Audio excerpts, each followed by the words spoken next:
Hi, everyone, and welcome into another episode of Joshing Around Milwaukee. My name is Josh Albrecht, and with me, as always, is... Hey, it's Josh Albrecht. That's right, Josh Albrecht and Josh Albrecht, and we are here to tell you about all the wonderful things about the city of Milwaukee, and we are very, very excited to have on our guest today, Steve Sazama of Saz's. Steve, Sazama, Steve, thank you so much for being here. Can we just call you Saz for the rest of the interview? That would be great. Okay, because that's how I feel comfortable, and it's how the entire city feels comfortable. Well, that's right? how it should be. I'm not gonna lie. If you're watching this, if you're listening to this on the radio, you're gonna want to go and find the YouTube because, Josh, we've talked about this plenty of times. Yep. The best interviews are when the guests bring in props. Bring something along with. The best props are delicious food. You have an entire tray of it in front of you. I sure do, Josh. I haven't opened it up yet. First, I'm gonna stop you. Oh, too late. I did it. You did it. It's already happening, folks. Saz's mozzarella sticks. So anyway, I'm gonna ask a few questions, but Josh. Yeah. Well, yeah. Let me break this up because for those on the radio, because obviously our radio fans can't see what you're seeing right now, the mozzarella sticks. Yeah. But they know the sticks, right, Saz? They know 50 years worth of these sticks, and it's a staple in Milwaukee and the surrounding area. But before we get too deep into the mozzarella sticks, how about we let Saz tell us a little bit about himself and how you got here 50 years after the start of your business? Well, I was born and raised in Milwaukee. I went to Marquette High, to Marquette University, went to UWM, went to MATC. Unfortunately, I didn't graduate, but I have had 135 credits, and it was during the Vietnam War, so I was in school. And anyway, I was able to get into the National Guard, and after that, I started working at a friend of mine, Pep Palmer, at a place called a filling station downtown, which is where the marketplace is now, and nightclub, and it was just a good place. And anyway, he opened up a place in 1971 on 72nd and State, and we were grade school buddies and high school buddies. Oh, wow. And after working for a couple of years, Jerry Cohn, who owned someplace else, was opening up this sports bar called Major Goolsby's. At the time, it wasn't Major Goolsby's. It was called East of Mecca or Bar with No Name. We're in the phone book under both things. Nice. So I was the first general manager there, and that was in 1973. And it was just a great time. And a great location, right in the heart of the city. And before Al McGuire did own it, unfortunately, Al had more partners than he knew about. That does seem to happen from time to time. And before that, it was a German restaurant, and so it was a white tablecloth, so it wasn't really inducive for people going over to see. Then it was just the Marquette Warriors play. They were the Warriors then. And anyway, worked there 3 years, met so many great people. And Pep Palmer was kind enough to said, Saz, he says, I found a place. He said, you really need to go out on your own. And it was a tough decision leaving Jerry, and Jerry and I today are best of friends. In fact, he's turning 88 in a couple of days. But so opened a place called Saz's and had, it was a round bar, unique, and it held 99 people. And we opened up and just had a basic bar pub menu, and just business kept growing and growing and growing. And a friend of mine, remember John Steinmiller from Milwaukee Bucks? Oh, yeah. And John was kind enough to give me his fish fry. He had a restaurant in Stonecroft. So he was kind enough to give me his fish fry recipe. Now then one of my cooks worked at for the Maniacis, the Sicilian Cafe. Again, this is going way back. But they gave me their rib recipe. So now I had good ribs, and I had a good fish fry. Yeah, and like a true Wisconsinite, the fish fry was first. I hear. Yes. Yes. I mean, come on. Yeah, right. I mean, we didn't start serving ribs till maybe 2 or 3 years that we were in business. The Mott's we didn't start selling until about 83. Oh, wow. That was the first year we were at Summerfest. Still older than you, Josh. Yeah, very true. by a few years. Yeah. Wow. I know. I look much older than I am. So it's, you tell the story, and the first thing that popped in my head is I've grown up with Sazas literally my entire life, loved it my entire life. And if one person wouldn't have told you, you got to get out on your own. None of this literal staple of the city of Milwaukee doesn't exist, which is crazy to think about because when you think of Milwaukee, it has to include Sazas. It has to. Yeah. Yeah. It's become synonymous. It's just very fortunate. And Pep Palmer had worked for Maury Katz, which was Maury's on Prospect. And Maury helped Pep go in the business. And part of the deal was you would help somebody go in the business or, pass it along for sure. And help and pass it on. So Pep was kind enough. Unfortunately, he's my best friend now. He's been passed away for 26 years, way too young. But, it's just been great. And now... So when you got started, the fish fry and the ribs, so one of the other things you brought along, besides the mozzarella sticks, which I think the whole platter is gone already because Josh is gone. Crushing it, Sorry. is the original barbecue sauce. Now, did that come with the ribs at the same time? Like, how did we get the famous barbecue sauce? Yeah. Well, the sauce, actually, I was buying a produced sauce, and the company gave me a 2-month notice that they're not making the sauce anymore. So, welcome back, everyone, to Joshing Around Milwaukee. We are having an awesome time with our guest today, Saz. I want to let you know that you can also have a great time at the Potawatomi Sportsbook. When it comes to sports betting, scrolling through an app is fine and all, but it just isn't the real thing. It's missing that edge, that exhilaration of live action. There's really only one place to get that, and that's the Potawatomi Sportsbook. The state-of-the-art space features a full bar, food menu, seating for over 200, dozens of kiosks, and an over 2,000 square foot video wall, plus more. The Potawatomi Sportsbook, bet above the rest. I can't believe we went the entire first segment of this interview in this episode without me talking about the sampler platter. I do appreciate the fact, Saz, that we talked about how we got there and the fact that you brought up that 1983 was when the mozzarella sticks first came in, because that was when you said everything started with Summerfest. And you guys being there, talk to me a little bit about how that all came to be, and then was that also the birth of the sampler platter? Well, the sampler platter came a couple of years later. But originally, my chef went out with a Chinese chef, and he said we wanted to do a cheese egg. We wanted to eat the original mozzarella marinara at the Italian restaurants. It's the pan-fried mozzarella cheese. And I thought, boy, if we could ever eat that with our hands, we'd really have something. So that chef and my chef, of course, they probably had a few martinis or whatever, Sure. but they came up with the cheese egg roll. So that's how we came up with it. The last commercial you did was just great, Josh, but they were missing one thing in there, though. Yeah. They also serve Saz's mozzarella sticks there. Oh, there you go. Need to add that. Planned that. That's the beautiful thing. Is like it's such a great staple, and that's kind of how I feel when I go to festivals throughout the entire city all summer long, and all year long. It's like you go in, you're like, okay, where's the Saz's stand? Where's my mozzarella sticks? Where's my curds? Where's my fries? Where's the full sampler? You are synonymous with the city of festivals because of it. Well, yes, and it just turned out, unbelievable. But they're hand rolled, and trying to find a company to make them was quite a choice. No, you're good. Yeah, I'm saving up for after this interview. Sure. I'm gonna eat the rest of the platter. It'll go good with a donut too. I'm sure there'll be some left. But so they're hand rolled. So for the festivals, if we didn't make them, if we made them too far in advance, like 3 days, they would get stuck. From the refrigeration.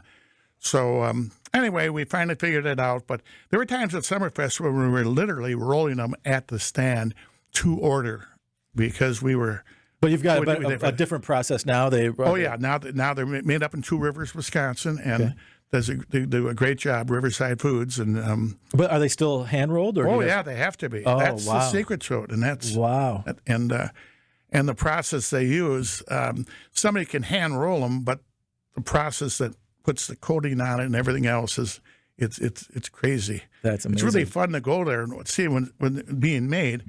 The only time you don't want to go there is at the same time that they're making onion rings. Then it's not so pretty watching the monster Sure. smelling the onion rings. Sure. So you have the mozzarella sticks. Obviously, you have a few other things on the menu. How did the idea of just the sampler platter come together? And more importantly, for me, were you kind of blown away by the fact that, I mean, other places can do a sampler platter of their foods. But when you say the word sampler platter in Milwaukee, people know you're talking about Saz's. You don't even have to say Saz's sampler platter. You just say, I'm getting the sampler platter. They know you're talking about Saz's. Well, and that was it. When we had the ingredients, and we thought, well, let's put them all together. Now, my original sampler platter, though, had clam strips and chicken wing on it. Okay. So that was the original one. Interesting. Yeah. And, of course, the clam strips were people for years are wanting them back because Howard Johnson's used to have a bunch of restaurants. Yep. And they were known for their clam strips. So that was one of the reasons why we put the clam strips on, because even if they didn't like the mozz, the clam strips would get the people to try it. Yeah. But anyway, as it turned on, after a while, it started to evolve, and with the evolution. So when did the fries come in? Did the fries replace the clams? Clam strips? Yeah. And the amazing thing about the fries is that we took a raw potato and sliced it like a homemade potato chip. Yeah. And we put it in a 55-gallon barrel garbage can, and then you put the antioxidant in there, and then drain the water out. Well, one day at Summerfest, the kids, the kids, they missed the drain, so the whole kitchen got wet, and the health department came in, and Bruce Kresser was a great health department guy. He said, Saz, he says, you know, I got another potato you should try. No one's had it. And we won't have this water on the floor. That's amazing. So I said, Bruce, I love you, but next year we serve both potatoes. We serve this new thing called a sour cream and chive potato, along with the other ones. And the rest is history. And the rest is history. This is crazy. That is insane. 7 semis. If those kids do their jobs correctly, we don't have sour cream and chive fries. What? I mean, it's absolutely. This is like a butterfly flapping its wings in the most crazy, insane. Cause and effect. That is amazing. So then the next year you serve both, and it becomes pretty obvious. Yeah. That the new fry is the fry. Yeah. This is the one. Like the people line up for it. The word gets out. Do you then go then the following year, or are you just full on sour cream? Sour cream. Yeah. Yeah. Okay. And of course, it was nice to do it. We never, like you say, never had the water on the floor. And Bruce Kress is alive today and a good friend of mine. And I sure hope so. Yeah. Yes. And then, of course, the chicken tenders go off the platter as well, and come the cheese curds. Yeah. And is that all about the same time period with the fries as well? Yeah. And I'm even can't be quite right on some of that, but yes, it came in, and we were at the time nobody was using a white cheddar curd, and we were one of the first ones to use a white cheddar curd. Of course, now everybody's using them, but yeah. What was your reasoning for the white cheddar? Just because it was different? Yeah, the supplier said at Riverside Foods, and again they said we can get you a nice white cheddar curd. And it's a little different what people are to their palate. So yeah, it's funny. And then of course the other thing, it we used to try to sell the fries in the store, but then we had to have the salad dress. We had to have the dressing. Well, we spent about 6 months trying to get it frozen. And then for you to unfreeze it, well, anyway, the price of it got to be absurd. But we actually did have them in the stores for about a year and a half. Oh, wow. Well, I jokingly tell people that, this body is built on sampler platter. It's just, it's whether it's the State Fair, whether it's Summerfest, regardless of what the festival is. I mean, it's a staple. And, man, thank gosh that those kids spilled that water. That's all I can say. We still have a lot of things that we got to talk about. We're going to go back around to the roundabout, and also talk about a big announcement that you have as the 50th anniversary of Saz's is coming up soon. You're not going to want to miss it. Stay tuned on Joshing Around Milwaukee. We'll be right back. Welcome back, everyone, to Joshing Around Milwaukee. We're having a great time with our guest today, Saz. I'm enjoying some of their amazing mozzarella sticks. Josh is doing a great job of asking questions. This has been a fantastic it's been episode. a lot of willpower to not eat all of the mozzarella sticks while talking, but we've made it. And really, we talked about the sampler platter, and I know your company's slogan is the finest, and I think Josh has eloquently told everyone why the sampler platter is the finest. But it's all the things, all of the history over the last 50 years that's really made the finest be a great way to describe Saz's and what it does. For the culinary scene here in Milwaukee, for the community of Milwaukee. You've done a great job of giving back to the festivals. I have a question, though, about the original round bar, which in my notes here said it was a great way to instill conversation and camaraderie with your customers. And I think that's really a great testament to what you've done for the city, instilled conversation and camaraderie around food, whether it was at the restaurant, at fairs and festivals, or in people's homes with the at-home product. How does that feel, and how's maybe that original round bar led to some of those beliefs? Well, that was it, because we were very fortunate. Because you look outside, there were trees, and that's what made me think this place is going to be great, because you can look at the guy across the way or the lady across the way, and it just promoted talking to people. Mm-hmm. And if you come into Saz's today, we've got every age there is, and I'm very proud about it. That we've got so many stories. We have a thing about, if you have a Saz story, send us a Saz story, because there's so many good Saz stories, and with the 50th anniversary coming up, we want to know about it. Yeah, and we've had how many marriages how many people got engaged? I can't even imagine. We had a divorce. We had a couple they met at Saz's, they got divorced, and they both, unknowing to each other, had their divorce party at Saz's. Incredible. All of life's moments. All of life's moments. And it's because of the round bar. Yeah. Yeah. That's incredible. Wonderful. Yeah. Saz, you brought up the 50th anniversary, which is going to be here before we know it in March of 2026. Going to be here very, very soon. What do you have planned for the big 50, the big 50? Well, I'll tell you what, it's been years. It's been over, been over 20 years now, or 25 years that we haven't put our tent up for opening day.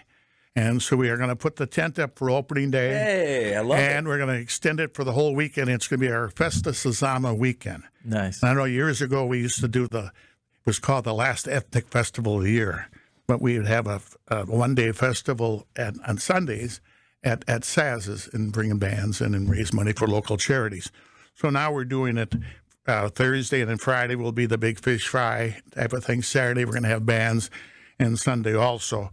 But the opening day thing will be quite exciting. Yeah, because we haven't again done it, and some people say, when are you going to do it again? When you're going to do it again? Well, if I don't do it at the 50th, it's time. Yeah, it's time. Absolutely time. Yeah, well deserved for all 50 years, and really appreciate what you've done for the community and for giving us the sampler platter. Yeah, I mean, and I've spent many an opening day, started it at Saz's. I mean, there's not really a bad time to go there and just, it doesn't matter if it's opening day or the day after opening day or the off season.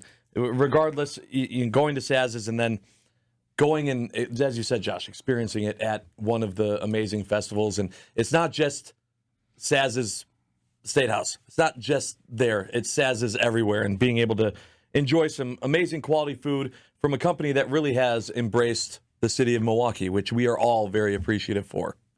I'll tell you what, being a single person until I was 45, but I also realized that I had no partners, and I made it myself, and I was so willing to give back because I'm so lucky, and that's why I have the greatest employees in the world.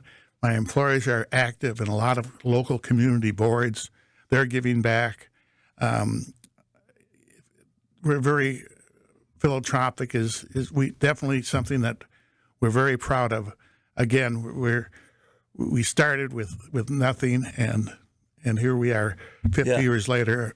You got me choked up. Yeah. And I can't well imagine deserved. it. I can't imagine life without it. So thank you, Saz, for not only being here today, but for everything that you've done for the city and for the mozzarella sticks, which, Josh, just trust me, they're good. That's right.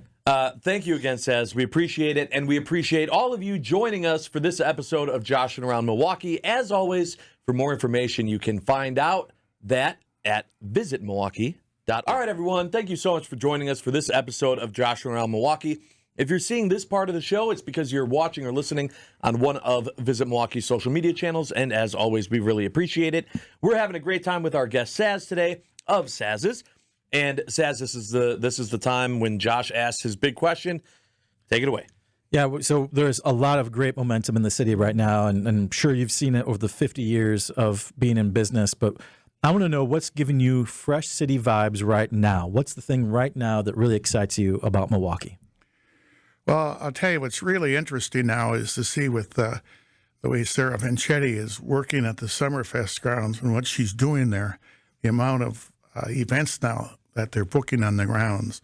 And now they booked we have a wine tasting wine event this year, and then next year we have the car show coming. I mean, and plus there are dates that we don't even know about, but except how that ground's getting usage. We are the caterer of Summerfest, and so we really enjoy working with them.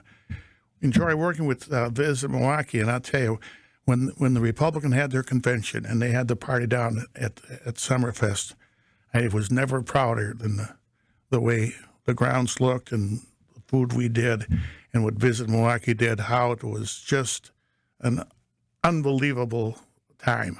Yeah, I appreciate that. Yeah, city of festivals, and we know how to throw a party, right? You Sure do. and that's what people said. Yeah. They couldn't believe it. Yeah. And of course, you guys hear it all the time, and we do too. It's just, think about how many people were unaware and are missing out on the parties that we throw here. Yeah. Yeah. You know, seriously. Wow. People think there's fun elsewhere. That's and right. Fun's all here. Well, thank you, Saz, again for being with us and joining us on today's episode. It's been a blast. Thank you. I'm exhausted. Yeah. I'll tell you what, guys. Yeah. That's right. You know what? Let's go get some lunch. I know. That's right. Thank you again so much for joining us for this episode. And as I mentioned before, for more information on Joshing Around, go to visitmilwaukee.org. We'll see you next time.